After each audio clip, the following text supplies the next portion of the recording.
Hello बच्चों। आज हम लोग पाठ 10 के बाद पाठ 11 का अध्ययन करेंगे। पाठ 10 में हमने अकबर के बारे में अध्ययन किया या पढ़े।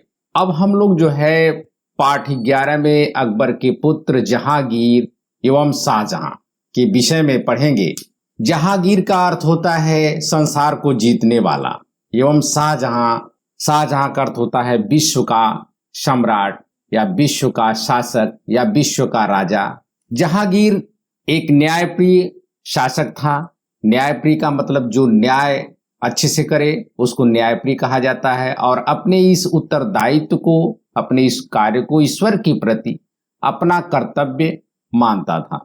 वह सुशिक्षित, सुसभ्य एवं प्रजापालक था। उसने अपने पिता से प्राप्त साम्राज्य को सुरक्षित और संपन्न रखा। जो विरासत उसको अकबर के द्वारा प्राप्त हुई थी उसको उसने सुरक्षित और संपन्न रखा। जहांगीर का शासन कब से कब तक रहा, ये हम जानते हैं कि जहांगीर का शासन 1605 ईस्वी से लेकर के 1627 ईस्वी तक रहा।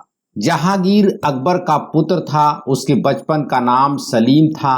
अकबर के 9 रत्न, अकबर के दरबार में जो 9 रत्न थे उसमें अब्दुल रहीम खान खाना से सलीम ने तुर्की तथा फारसी भाषाओं का ज्ञान प्राप्त किया।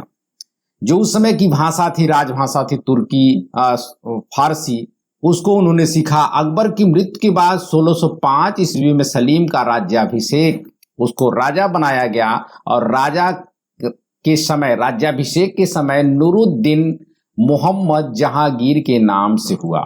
उसका जो राज्याभिषेक हुआ नूरुद्दीन मोहम्मद जहांगीर के नाम से हुआ। ये आप जहांगीर के यहाँ एक चित्र देखते हैं, विद्रोह एवं दमन। गद्दी पर बैठते ही जहांगीर को सर्वप्रथम अपने पुत्र खुसरो के विद्रोह का सामना करना पड़ा।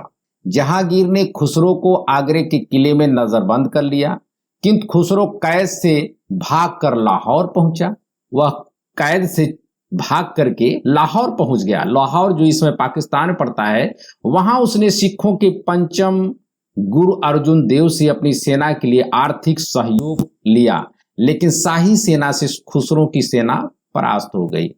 खुसरो की सहायता के कारण गुरु अर्जुन देव को मृत्युदंड दिया गया। सिख गुरु की फांसी जहांगीर के लिए नीति विरुद्ध कार्यवाही सिद्ध हुई। चूंकि सिख गुरु की उन्होंने फांसी पर चढ़वा दिया, इसलिए उसकी जो नीति थी, सभी धर्मों के प्रति जो सहिष्णुता की नीति थी, उसकी कार्यवाही जो उसके विरुद्ध हुई, क्योंकि इससे सिखों का जो तब तक एक शांतिप्रिय समुदाय थे, मन खट्टा हो गया, मन मुटाव हो गया, और वे साम्राज्य के शत्रुओं के रूप में परिवर्तित हो गए। वो साम्राज्य के लिए शत्रु बन गए। जहांगीर की सबसे बड़ी सफलता मेवाड़ के साथ युद्ध कांड था। जहांगीर की सबसे बड़ी सफलता जो थी वो मेवाड़ के साथ युद्ध कांड था। जहांगीर ने मेवाड़ पर आक्रमण के लिए अपने पुत्र खुर्रम शाहजहां को भेजा। खुर्रम ने वहां के राणा अमर सिंह को संधि करने के लिए विवश किया। दक्षिण भारत में अहमदनगर, जो दक्षिण भारत था, उसमें अहमदनगर पर जहांगीर के पुत्र खुर्रम ने आक्रमण करके मुगल साम्राज्य का अंग बना लिया। इस उपलब्धि के कारण ही जहांगीर ने खुर्रम को शाहजहां की उपाधि प्रदान की। जब खुर्रम जो है दक्षिण भारत की विजय करता है, अहमदनगर पर विजय करता है, उसके बाद खुर्रम को शाहजहां की उपाधि प्रदान की गई। जहांगीर ने अकबर की सुलह नीति का अनुकरण करके मेवाड़ को उदार शर्तें देकर राजपूतों की राजभक्ति प्राप्त कर ली, जो औरंगजेब की अनीतियों के पहले तक मुगल साम्राज्य के प्रति बनी रही। जहांगीर ने कई शक्तिशाली सरदारों एवं राजपूतों को ऊंची पदवी दी, जिससे उसका साम्राज्य सुदृढ़ हो गया।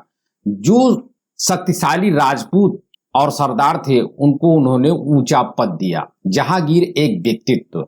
जहांगीर ने सब लोगों के हृदयों पर विजय पाने का प्रयत्न किया। उसने अपने विरोधियों को सामान्य रूप से क्षमादान कर दिया, बंदियों को मुक्त किया और न्याय की प्रसिद्ध जंजीर लगवाई, जिसे कोई भी बजाकर सीधे बादशाह से फरियाद कर सकता था। जो उसने जंजीर दरबार के गेट के सामने लगा दिया, उसको कोई भी खींच करके राजा को सीधे जो है न्याय की फरियाद कर सकता था। उसने कई घोषणाएं भी करवाई, जिससे उसकी राज्य कि लोगों में अच्छे आचरण की प्रवृत्ति का विकास हो। ये जहांगीर एक अपने बगीचे में दिखाया गया है। जहांगीर कला एवं साहित्य का प्रेमी था। वह स्वयं विद्वान एवं फारसी तुझके जहांगीरी नामक आत्मकथा लिखी। उसने स्वयं जो है फारसी में तुझके जहांगीरी नामक आत्मकथा लिखी। उसे उद्यान लगाने का भी शौक था। यहाँ आप देख रहे हैं कि उद्यान में ही है जहांगीर। उसके द्वारा कश्मीर में लगाया गया शालीमार बाग तथा लाहौर में लगाया गया दिलकुशा बाग विशेष रूप से प्रसिद्ध है। कश्मीर में उसने जो बाग लगवाया उसका नाम शालीमार बाग था और लाहौर में जो लगाया था दिलकुशा बाग। जहांगीर चित्रकला का बड़ा कुशल पारखी था। कुशल पारखी मतलब वह किसी भी कला को परख सकता था कि किसने बनाया है। वह एक चित्र में विभिन्न चित्रकारों द्वारा बनाए गए मुख, शरीर तथा पैरों को अलग अलग पहचान सकता था। वह कला का इतना बड़ा पारखी था कि वह यह बता देता था कि आंखें किसने बनाई, नाकें किसने बनाई, भौहें किसने बनाई। जहांगीर के शासनकाल में पुर्तगालियों ने अपनी व्यापारिक स्थिति मजबूत ही रखी। उसके काल में अंग्रेजों तथा मुगलों के मध्य नवीन संबंधों का विकास हुआ। जहांगीर के काल में अंग्रेज तथा मुगल के मध्य एक नवीन संबंध, एक नए संबंध का विकास हुआ। जहांगीर पुर्तगालियों और अंग्रेजों को नजरअंदाज नहीं कर सका क्योंकि इन दोनों की नौसेनाएं सुदृढ़ थी। अंग्रेजों और पुर्तगालियों की जो नौसेना थी वो बड़ी शक्तिशाली थी। इसलिए जहांगीर उनसे कोशिश करके अपने संबंध को अच्छा रखा। इंग्लैंड के सम्राट जेम्स प्रथम ने व्यापारिक सुविधाएं प्राप्त करने के लिए हॉकिंस को तथा उसके बाद सर टॉमस रो को आधिकारिक राजदूत बनाकर भारत भेजा। इंग्लैंड के जो सम्राट थे जेम्स प्रथम, वो व्यापारिक सुविधाएं प्राप्त करने के लिए हॉकिंस को तथा उसके बाद सर टॉमस रो को आधिकारिक राजदूत बनाकर भारत भेजा। उसने जहांगीर से अंग्रेजों के लिए भारत में व्यापार करने की आज्ञा प्राप्त की। क्योंकि राजा जहांगीर ही था इसलिए उसने जो है उनसे आज्ञा प्राप्त किया। जहांगीर अंग्रेजों के जहाजी बेड़े से पहले से ही प्रभावित था। जो अंग्रेजों के जहाजी बेड़े थे उनसे जहांगीर बहुत प्रभावित था, तो उसने अंग्रेजों को भारत में व्यापार करने की आज्ञा दे दी। अंग्रेजों द्वारा भारत में ब्रिटिश राज्य स्थापित करने का यह प्रथम चरण था। जहांगीर को मदिरा पान की बुरी आदत थी जिससे उसके चरित्र के उत्तम पहलू धीरे धीरे नष्ट हो गए तथा उसके स्वभाव में असंगत आ गई जो उसके पतन का कारण बनी। सन 1627 ईस्वी में जहांगीर की मृत्यु हो गई। थोड़े ही समय में 1627 ईस्वी में जहांगीर की मृत्यु हो गई। शाहजहां के पुत्र औरंगजेब के नेतृत्व में बीजापुर और गोलकुंडा पर आक्रमण किया। बीजापुर और गोलकुंडा के सुल्तानों ने मुगलों के साथ शांति समझौता कर लिया। बाद में शाहजहां ने पुर्तगालियों पर भी विजय प्राप्त कर ली। सन 1666 ईस्वी में शाहजहां की मृत्यु हो गई। 1666 ईस्वी में शाहजहां की मृत्यु हो गई। शाहजहां की उपलब्धि क्या रही? मुगल स्थापत्य कला हिंदू एवं मुस्लिम स्थापत्य कला का मिश्रण है। मुगल स्थापत्य कला जो है, मुगलों के काल में जो कला थी वो हिंदू और मुस्लिम दोनों का मिश्रण था, दोनों को मिलाकर के बनाया जाता था। शाहजहां की शान शौकत का प्रमाण उसके द्वारा बनवाई गई इमारतें हैं। 1638 ईस्वी में शाहजहां ने दिल्ली में एक नवीन नगर शाहजहानाबाद की स्थापना कर उसे अपने मुगल साम्राज्य की राजधानी बनाया। अपने जो मुगल साम्राज्य की राजधानी बनाया, यहीं पर उसने लाल पत्थरों से हमीद और अहमद के कुशल नेतृत्व में किला ये मुबारक नामक किले का निर्माण करवाया।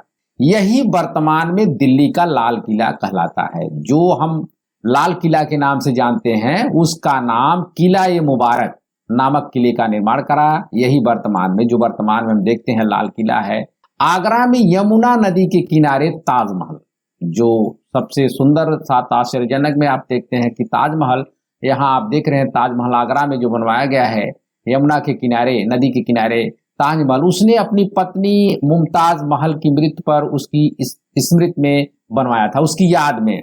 यह सफेद संगमरमर का बना है। ये पूरा जो ताजमहल आप देख रहे हैं यह सफेद संगमरमर का बना है। प्रेम के प्रतीक के रूप में आज पूरे विश्व में प्रसिद्ध है। ताजमहल विश्व के 7 आश्चर्यों में से एक है।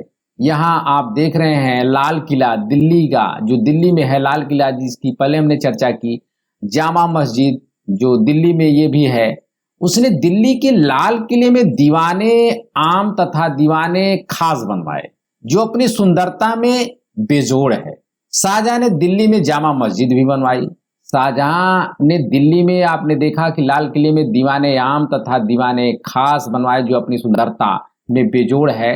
दीवाने एक खास दिल्ली में जो बनवाया गया है, दीवाने आम दिल्ली में भी जो है। शाहजहां अपने मंत्रियों से दीवाने एक खास में शासन संबंधी मंत्रणा करता था। जो शासन संबंधी बातें होती थी, जो भी मंत्रणा करनी थी, जो विचार करना होता था, तथा दीवाने आम में राज्य के लोगों से मुलाकात करता था। दीवाने एक खास के अंदर कीमती चांदी की छत थी तथा उसमें संगमरमर, सोने और बहुमूल्य पत्थरों की मिली जुली सजावट थी। शाहजहां की ज्येष्ठ पुत्री जहांआरा बेगम ने आगरा में जामा मस्जिद का निर्माण करवाया था। आगरा की जामा मस्जिद को मस्जिद ए जहांनामा भी कहा जाता है। आगरा की जो जामा मस्जिद है उसको एक और नाम से संबोधित किया गया है, मस्जिद ए जहांनामा भी कहा जाता है। बहुमूल्य रत्नों से जड़ित मयूर सिंहासन तख्ते ए ताउस शाहजहां ने बनवाया था। विश्व प्रसिद्ध कोहनूर भी इसमें लगवाया गया था। सिंहासन सुनहरे रंग में एक खाट के रूप में था तथा मीनाकारी किए हुए पन्ने के 12 खंभों पर आधारित था। प्रत्येक स्तंभ पर रत्नों से जड़े 2 मयूर थे, 2 मोर थे। प्रत्येक जोड़े पक्षियों के बीच हीरे, पन्ने, लाल मणियों तथा मोतियों से आच्छादित एक वृक्ष था, पेड़ था। मयूर सिंहासन को सन 1739 ईस्वी में नादिर शाह लूट कर ईरान ले गया। यहाँ शाहजहां मयूर सिंहासन पर बैठे हुए, जो आप देख रहे हैं कि मयूर सिंहासन पर शाहजहां बैठे हुए हैं और जिनकी चर्चा आपने किया। साहित्य उस काल में क्या रहा, साहित्य में कितनी राजाओं की रुचि रही। शाहजहां के समय में फारसी, संस्कृत तथा हिंदी सभी भाषाओं में उच्चकोट के ग्रंथ लिखे गए। उसका पुत्र दारा शिकोह संस्कृत एवं फारसी का विद्वान था। उसने काशी के पंडितों के सहयोग से 52 उपनिषदों का फारसी में अनुवाद सिर ए अकबर नाम से किया। और भी जानिए, यहाँ हम ये देखते हैं कि पाठ के अंत में आप देखते हैं कि अकबर के काल में भवन निर्माण की सामग्री के रूप में लाल बलुआ पत्थर तथा अलंकरण हेतु संगमरमर का प्रयोग होता था। शाहजहां के काल में संगमरमर भवन निर्माण की आधार सामग्री हो गई। अलंकरण पच्चीकारी के माध्यम से होने लगा। संगमरमर पर रत्नों की जड़ाई को पच्चीकारी कहते हैं। यहाँ समय रेखा भी दिया गया है। जहांगीर का समय कब से कब तक रहा है आप देखते हैं कि 1605 से 1627, फिर इसके बाद शाहजहां का काल 1628 से 1658 तक, और इसके बाद आप देखते हैं कि मनसबदार शब्द क्या था। मुगल अधिकारियों को दी जाने वाली पदवी, मकबरा, बादशाहों की कब्र के ऊपर बना स्मारक, पैमाइश, भू सर्वेक्षण के लिए की जाने वाली भवनों, खेतों, जमीनों आदि का नाम। गुड बाय, अगले वीडियो में फिर मिलेंगे।